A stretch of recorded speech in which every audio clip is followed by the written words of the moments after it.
Earl Ingram, thank you so much for being with us. Good morning, and thank you very much for considering me. I am more than honored to have an opportunity to finally get to speak with you.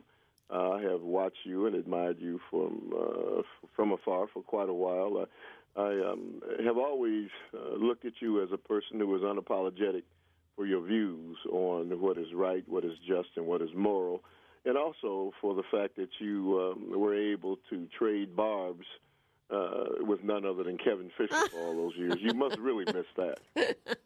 Thank you, Earl. I had no idea you knew who I was, but I appreciate the comments, and you made my new year. I'm off to a good start. Well, I admire you as well. I listen to your program whenever I can, and I love the variety of guests and issues that you tackle, and it's very good. It's very good radio. So thanks to you. All right. Well, thank you. Yeah. Let's start with jobs, Earl. 250,000 jobs in the state of Wisconsin. The new governor says that he would like to create, from your perspective, doing a show that emanates from Milwaukee and parts of Milwaukee that are hard hit. How do you recommend he goes about doing that? Well, number one, when I hear people talking about, in glowing terms, he's going to create 250,000 jobs, I think about 250,000 jobs statewide. And I think, if you look at how many different towns and cities are in the state of Wisconsin, you're talking about a drop in the bucket.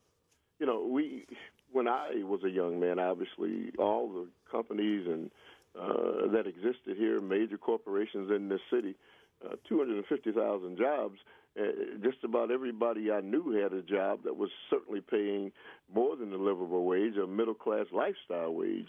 And so when I hear people talk about 250,000 jobs, well, they forget how many millions of jobs have been lost.